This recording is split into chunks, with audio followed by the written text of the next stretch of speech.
Thanks everyone for being here today.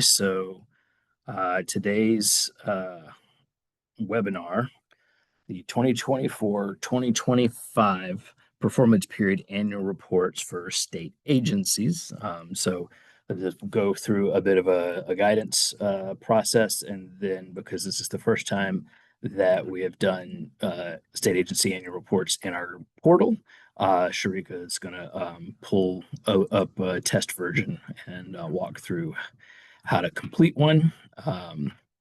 And then we'll have an opportunity for questions. At any point, you can use the hand raise, and I can, give you permission to ask the question out loud, or you can use the Q&A feature, and then we can I'll be curating the questions from there, and certainly quite opportunity for questions at the end. And so, thank everybody for being here, and let's see.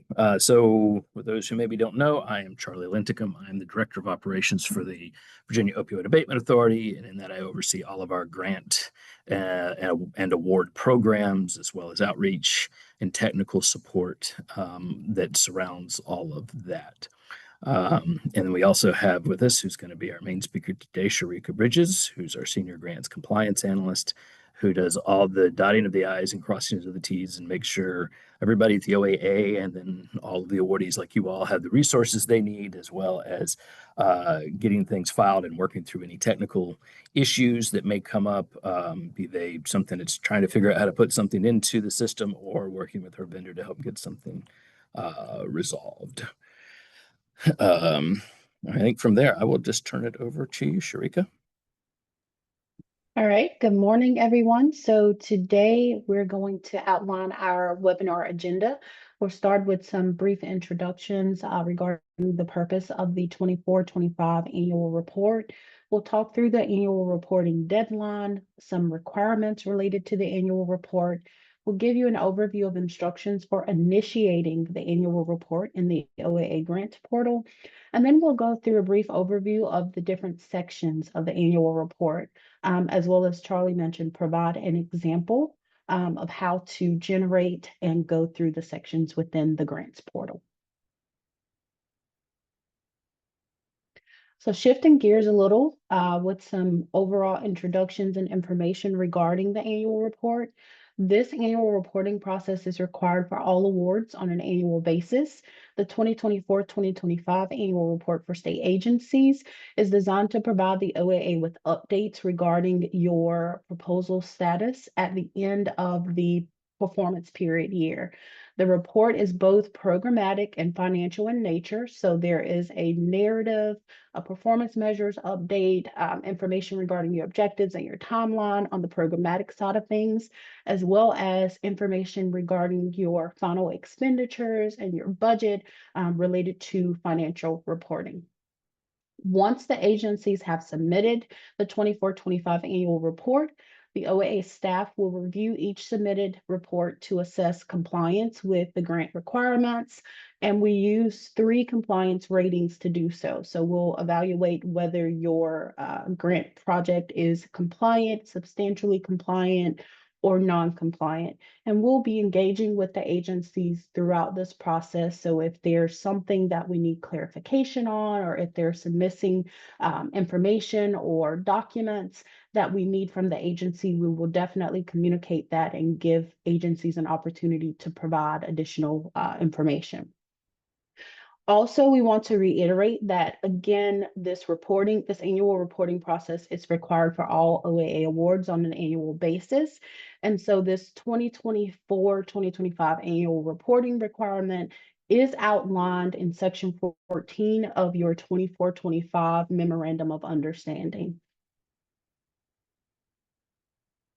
So shifting gears to kind of talk through the reporting deadline for this annual report for state agencies.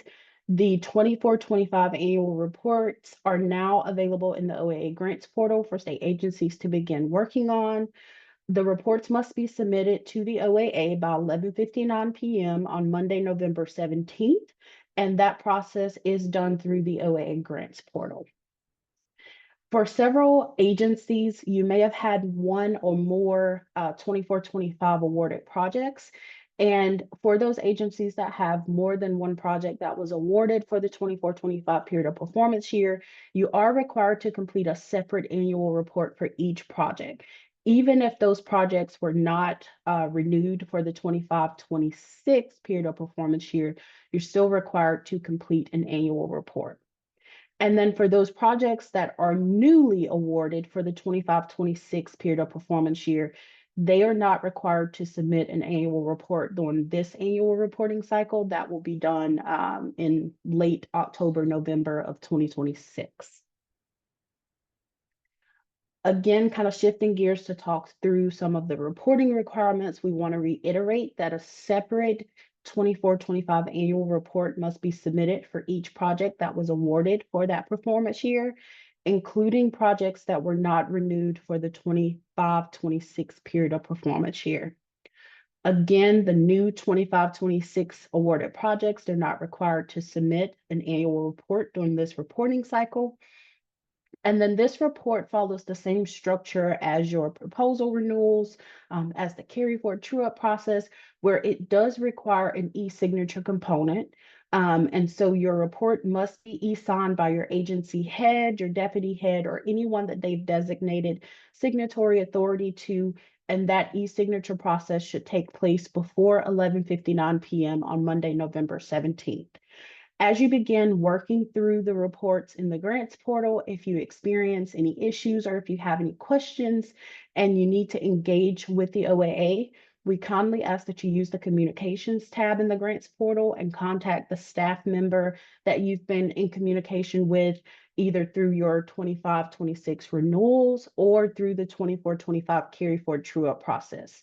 To do so, you will go to the communications tab. You would indicate the @ symbol and type that person's name to tag them so that they receive an email alert with your message or your question. So instructions for initiating the 24-25 annual report in the grants portal. To do so, you will select the grants management tab, and then you would go to the state agency grant 2025 option and select the start annual reporting button. Once you do that, a pop-up box will appear, and that pop-up box will allow you to select the appropriate project for which you're looking to submit an annual report for. Again, as a note for those agencies that have multiple 24-25 awarded projects, you will have to go through this process for each of those projects to select each individual project name. Once you select the appropriate project, you want to select the Start Annual Reporting option to proceed with generating the annual report, and then an instructions page will appear. We recommend that you read the instructions for the report before selecting the next option. So shifting gears to talk through the different sections of the annual report. Again, this report is both programmatic and financial in nature. So there's going to be a narrative component.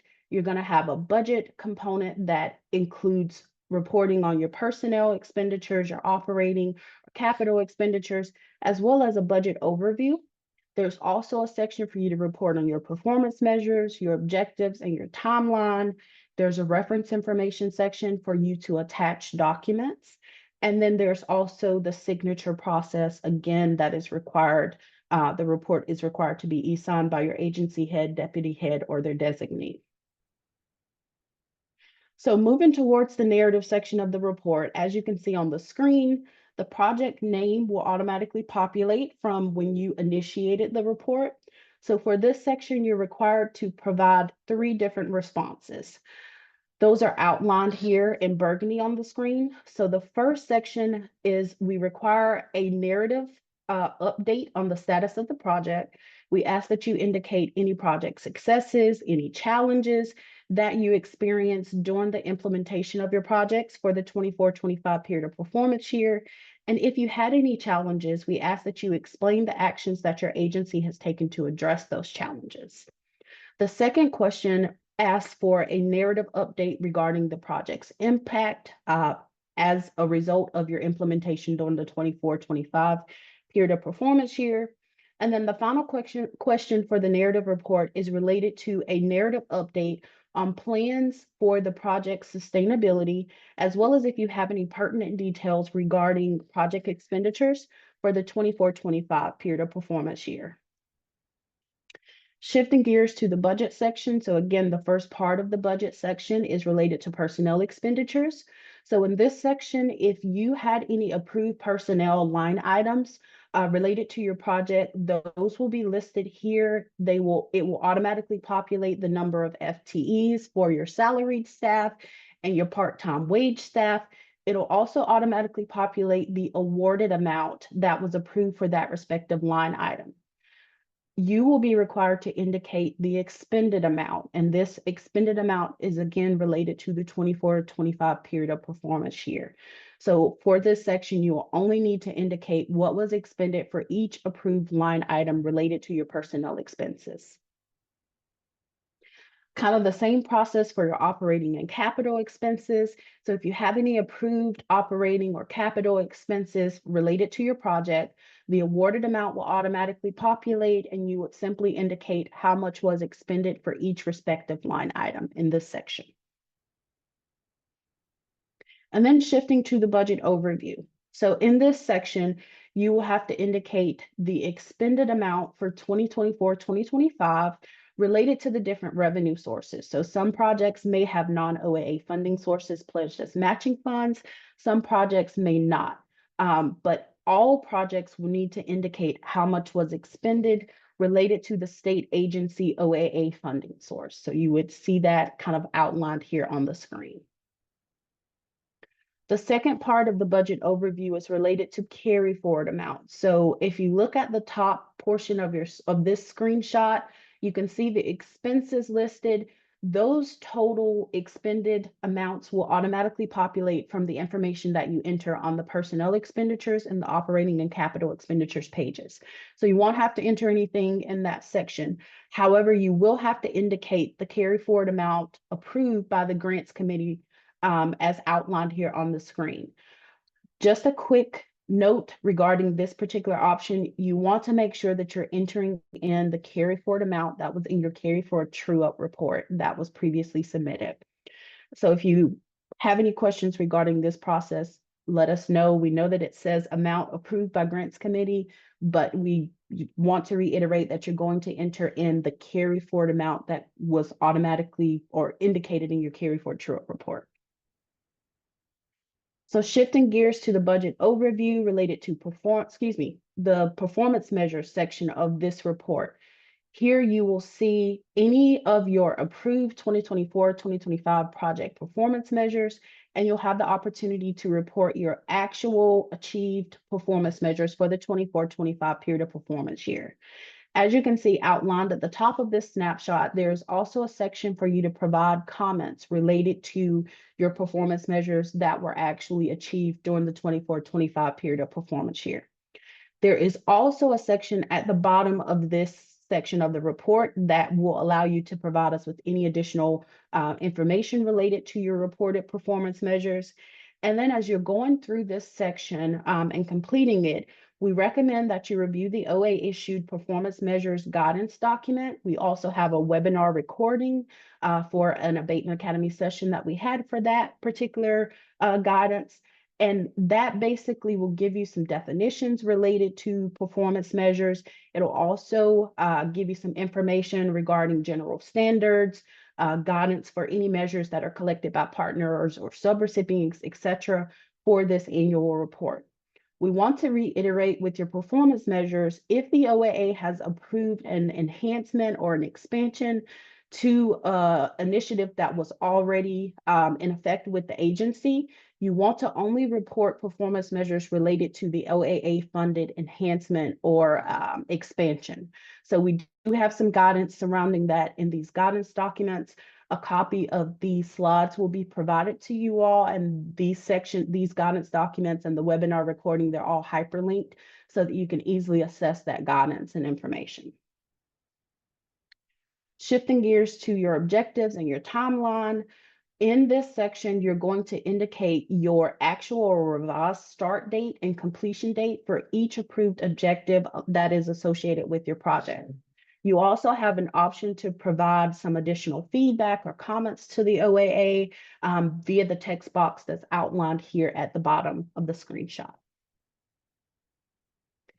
And then we move into the reference information section. In this section, there are two options. So the first option is where you are required to attach a copy of the agency's detailed expense report or ledger for the 2024-2025 project. That is a requirement for this particular annual report. Same process kind of as was done with the carry forward true-up report. And then the second option is related for any agencies that want to attach or provide additional supporting documentation related to their project. And so that is optional. You can do so if you would like, but it's not required. And if you indicate no, you can still progress past this page. The first option, you have to attach a document, a ledger, detailed expense report in order to save and next and progress past this page. And then we get into the signature page. So there's two important things to keep in mind with this page. The first option is the first outlined section where you are certifying that the information provided in the report is correct to the best of your knowledge, and it's also in compliance with the terms and conditions of your 24-25 Memorandum of Understanding. You want to make sure that you are checking that checkbox because you can't move past this page to submit for e-signature unless you do so. And then the second option is related to the e-signature requirement for the submission of this report. So with the second option, you will click Add Existing Contact if your agency head, your deputy head, or their designee has previously e-signed any OAA document. So that could be your renewal proposal, that could be your carry for true up. You would simply click Add Existing Contact and that person's name will be populated and you can select their name. If the agency head, their deputy head, or their designee has not previously e-signed any OAA documents, then you would need to select the invite new user option, and then you would have to hard key their information before hitting the send for e-signature and submission button. And so now we're going to shift gears and I'm going to show you a quick example of how to generate and navigate through the different sections of the annual report via the OAA grants portal. Hey, Sharika, can we take a pause? We got a few questions that have come in before Sure. we get into that. Okay. Sure. All right. So first question is, sorry. Is there a character count maximum for the narrative questions? I know we talked about increasing those. Did we get, Sharika, do you remember if we got that done? Is that, It has been increased, so I think it's about 32,000. oh, did we go to 32,000 on all of them? Yes. Hopefully that's enough for everybody. That's the maximum we can do. Please don't write 32,000 character answers on there if you can keep from it. But if anybody runs into something that doesn't seem like they have enough characters, let us know. You can also always, where Sharika showed, you could attach additional optional documents. You can always put something in like a Word file or a PDF and upload it there. Um, let's see. Next, does the expense report / ledger need to be identical to what was submitted for the carry forward true up report? I think we would hope that it's the same, but if it's different, if it needs to be reflective of what is actually there at the point that the the report is being submitted. So if it is different, we may have some additional questions or steps to take to reconcile the difference between the two. We do know that there can be things that happen in between sometimes. Hopefully that's the exception, not the rule. But we do not expect it to on every single case to necessarily be exact. We want it to be reflective of what the financial systems are showing. Another one is the e-sign for the reports. Is that a project investigator or the agency designee? So the e-sign on these reports, ideally it's the agency head or whoever the agency head may have designated to do that. Sometimes it's a deputy, sometimes, for the universities, sometimes it's someone in like the grants office, like a director of pre or post award, those types of things, depending on where their process is. But, whoever is, it shouldn't be, I wouldn't expect it to be just like an analyst or a project manager, someone that you're submitting this, and this is going to determine the compliance of the project for this year. And we want to make sure leadership has had a chance to review it and understands what's being submitted. And if you've got someone that if you're not sure where it fits, just reach out to us. We'll be happy to figure out if it works or not, or if we maybe potentially need a document that helps us see the designated authority to that person. All right, and so I have another one. So if our budget distribution was approved for amendment, are the dollar amounts able to be amended, reallocated some personnel funding to operations between grant years 1 and 2, but the system doesn't reflect these changes? Is this something that can be corrected? Yes, it can, but depending on what happened and at what point, as to how it needs to be addressed.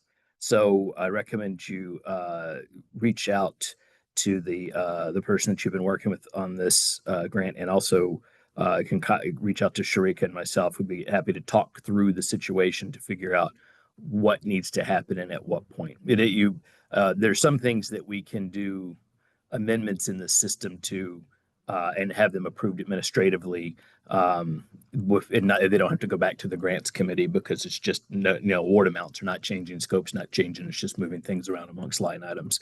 But it's all, what needs to happen is all dependent on what specifically is going on. So if you want to reach out, I'd be glad to help you with that.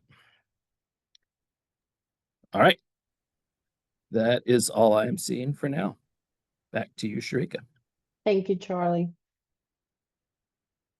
All right, so this is kind of the example of how to generate and complete the report in the grants portal. So when you log in, you're going to select the grants management tab, and you're going to look for your state agency grant 2025 option, and you will see a start annual reporting option. You will select that. Pop-up box will appear. You can scroll down to select the project name, and then you're going to start the annual report. So just again, one reiteration, if you have multiple approved projects for the 2024-2025 period of performance year, you need to go through these steps for each of those projects. Once you select the Start Annual Reporting button, the report will generate. So you'll have a specific record related to the annual report, and you'll have some specific instructions related to the different components of the annual report. So you'll review this information, and you will select Next to continue to the narrative report. Again, kind of as we talked about, your project name, this cell will be grayed out because it's going to automatically generate. So you will provide updates regarding the status of the project, any successes, any challenges, and if there were challenges, what actions your agency took to address them. You'll also provide an update regarding the project's impact, and you will provide a narrative update on any plans for the project's sustainability or any updates related to your expenditures.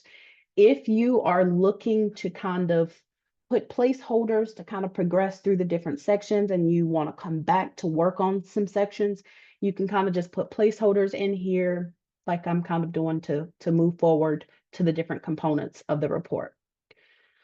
So after you complete or enter information for the narrative report, you'll move to the personnel expenditures budget section. And here you're going to see your line items that were approved for your personnel expenses. You'll see your FTEs that were approved, the awarded amount, and you will simply have to indicate the expended amount. It will also automatically populate the total. So this is going to be the total that's remaining. So once you enter in your expended, your total remaining will automatically calculate. So once you do that, you can move on to the budget, operating, and capital expenditure section Same process, your approved line items will appear. You'll see your awarded amount that's automatically populated. You would indicate your expended amount for each respective line item, and it's going to automatically populate your balance remaining or unspent. So once you enter your information here, you will save and move on to the budget overview section. Here, if you have any non-OAA funding sources, that information will be automatically listed, and you would only have to indicate your expended amounts. Your balance will automatically populate. For this example, we only have state agency funding indicated as a revenue source, and so you would have to enter in your expended amount. One key note on this budget overview page, the amount that you indicate here for expended for your revenue sources must match what was listed as expended for your expenses, for your personnel, if you're operating capital, if you have any capital approved for your projects. So here we see that our total expended amount that was indicated on the previous two pages is $7. So I have to ensure that $7 is the total that I'm listed here, because your revenue expended amount must reconcile with your expenses expended amount. And so you can see that the balance listed had 15 approved, 7 expended. The balance is $8. So here I'm going to indicate the $8, and I can save and progress past the budget overview page. Moving on to the performance measures, so you can see all of the approved performance measures for the project for the 2024 period of performance year, and you have an opportunity to enter in your actuals. And again, we recommend reviewing the OAA issued performance measure guidance before reporting on your actuals. And so you can indicate all of this. You can put comments in here, and you can also add any comments here in the other section. So once you do that, you can save and progress to the objectives and timeline section. So here you'll see the objective, you'll see the initial approved start date for the objective, the initial approved completion date, and then you have an opportunity to indicate your revised start date. So here we were going to have a start date of September 30th of 2024. Maybe we didn't get started until December 3rd of 2024. I can indicate that revised start date. We've indicated we were going to complete by September 29th of 2025. And maybe we did not complete until October 6th of 2025. You can indicate that revised completion date. You can also provide any comments or information related to your revised start and completion date. So if you had some delays, let's say one of your objectives was related to something regarding, procurement or contractors, if there were any delays that impacted your objectives, provide us with a brief description of what those delays were and kind of what prompted this timeline change. So once you indicate that information, you're going to save and next. Then you get to your reference information section. This is the first option that we talked about, where you have to upload a detailed expenditure report for the agency related to the project. So you can either provide a web link to some type of shared document or something, or you can upload a file of that expenditure report. Same thing for the second option related to any supporting documentation. Again, this is optional. If you click yes, you have the option to providing a web link or file upload. So for the sake of this example, I'm just going to attach something so that we can move forward. Then you move to the signature section. So the first option we talked about on this page, you have to ensure that the checkbox is selected. And then you can either add an existing contact. So if your agency head, the deputy head, or their designee has previously e-signed anything, their name will appear in the drop-down. If they have not, then you would have to indicate invite new user, and you would have to indicate their first name, last name, job title, and email address at a minimum in order to proceed with submitting for e-signature. So for the sake of this report, I'm going to select myself. and I'm going to send it, hit send for e-sign and submit. It's going to ask you, are you sure you want to send for e-sign and submit? You can indicate yes to do so. Let's say for this example, we wanted our information that we worked on saved in here, but we need to collaborate with someone else in another department. You can click back, and when you go back to the dashboard homepage in progress, you will see the annual report here, and you can resume. We also indicated if you have any issues with the report and you need to communicate with the OAA, you can click communication history, and it will take you to the communication section where you can share an update. And again, you're going to select the @ symbol, and you can begin typing someone from the OAA to assist you. If you're indicating someone from the OAA, here in this example, you'll see I have 2 accounts. Make sure you tag my account with the picture so that I'll receive that message, and then you can type your message, and then you can submit share. You can also attach any screenshots or anything that you need to attach for us to review, and then you can click share and we'll receive that notification. So that's just a quick overview of how to generate, how to go through the report in the portal. Turning it back over to you, Charlie. Thank you, Sharika. We did get another question related to the objectives. So can we set a start or completion date for the future if the project is continuing into this year? And I think certainly if the item was not able to be completed in the performance period that is now closed, then yes, that would make sense. And or if it was a future item that wasn't able to get started in the previous performance period, updating that and would make sense. So, um, and the shorter answer is yes. So, open for any other questions. I will quickly note, if you know, remember you can use the Q&A, you can raise your hand, or as some people do, you can use the chat as well. This is webinar is being recorded.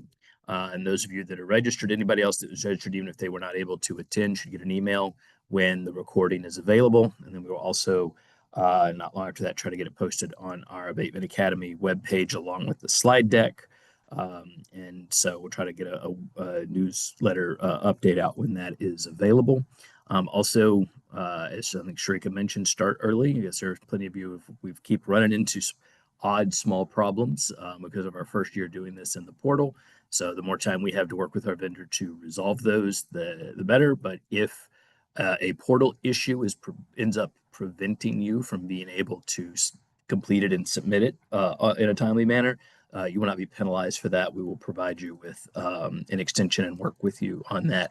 And some of that will is often on a case-by-case basis, depending on what's going on, what the issue is, and when it's able to be resolved. We appreciate everybody's patience working through this with us. We had a kind of a log jam between city and county reports and state agency MOUs and state agency reports all having issues around the same time. So some related, some not. So we got kind of a backlog on some of those. But Sharika has worked with our vendor very hard and diligently to get those truncated and out of the way. So hopefully this will be a smooth process for everyone. Any other questions?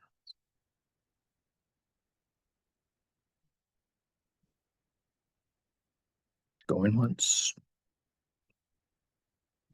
Oh, what is the estimated date for MOUs for 25-26 funding? To my knowledge, correct me if I'm wrong, Shrika, all of the MOUs have been distributed through the portal for review by the agencies, and then there is there's questions, or you potentially think there may need to be a modification related to the scope or anything based on what was discussed and approved. You can reach out to us and we can discuss that. But then once everything's good, it needs to go through and be signed off on by agency head or designee. And then it comes back to us. Once that is done, we can start the process to transfer the appropriations and then the funding. which for those of you that have been through this before is a multi-step process that will involve DBHDS, who is our fiscal agent, creating a budget execution agreement, and then someone on your all's end will help coordinate all this. We'll have to do that. The appropriation then has to be approved. Transfer has to be approved by the Department of Planning and Budget. Once that's done, the funds can move pretty quick because it's all usually happening like as an agency to agency transfer. Um, but so the uh,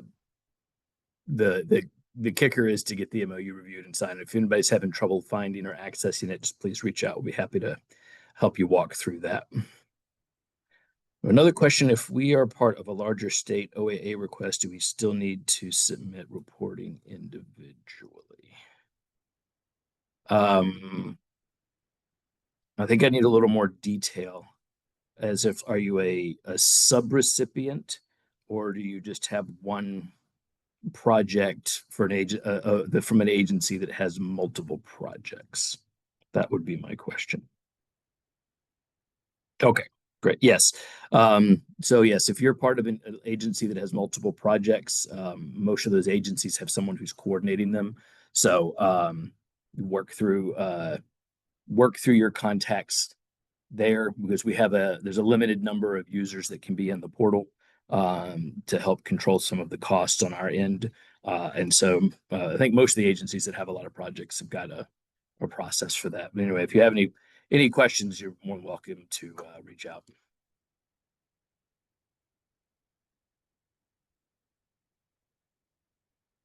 And yes, so yeah, VCU has provided an example. They have 5 projects with 5 different teams involved in the process. So they'll work with the 5 coordinators to help ensure they have one process that they follow. That yes, if you're coordinating, please do that. So most of the larger agencies we work with that have multiple projects have been very good at giving the one person for us to kind of talk to that can then get all the information out and gathered and back to us.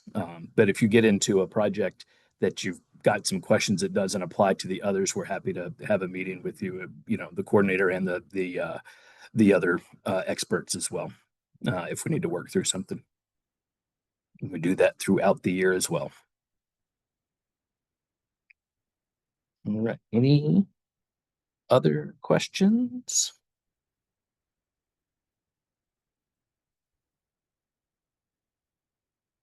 I'm not seeing anything looking like it's coming through. So really appreciate everyone being here. Appreciate your attention and working on this. And appreciate all the work that you all are doing out there, and then the processes that you're working through with us to make sure that all the requirements are being done and we have a proper and transparent process for how these funds are being used. Again, if you have any questions, please do reach out using the communications tab in the portal, and we'll be happy to assist you. Thank you all very much.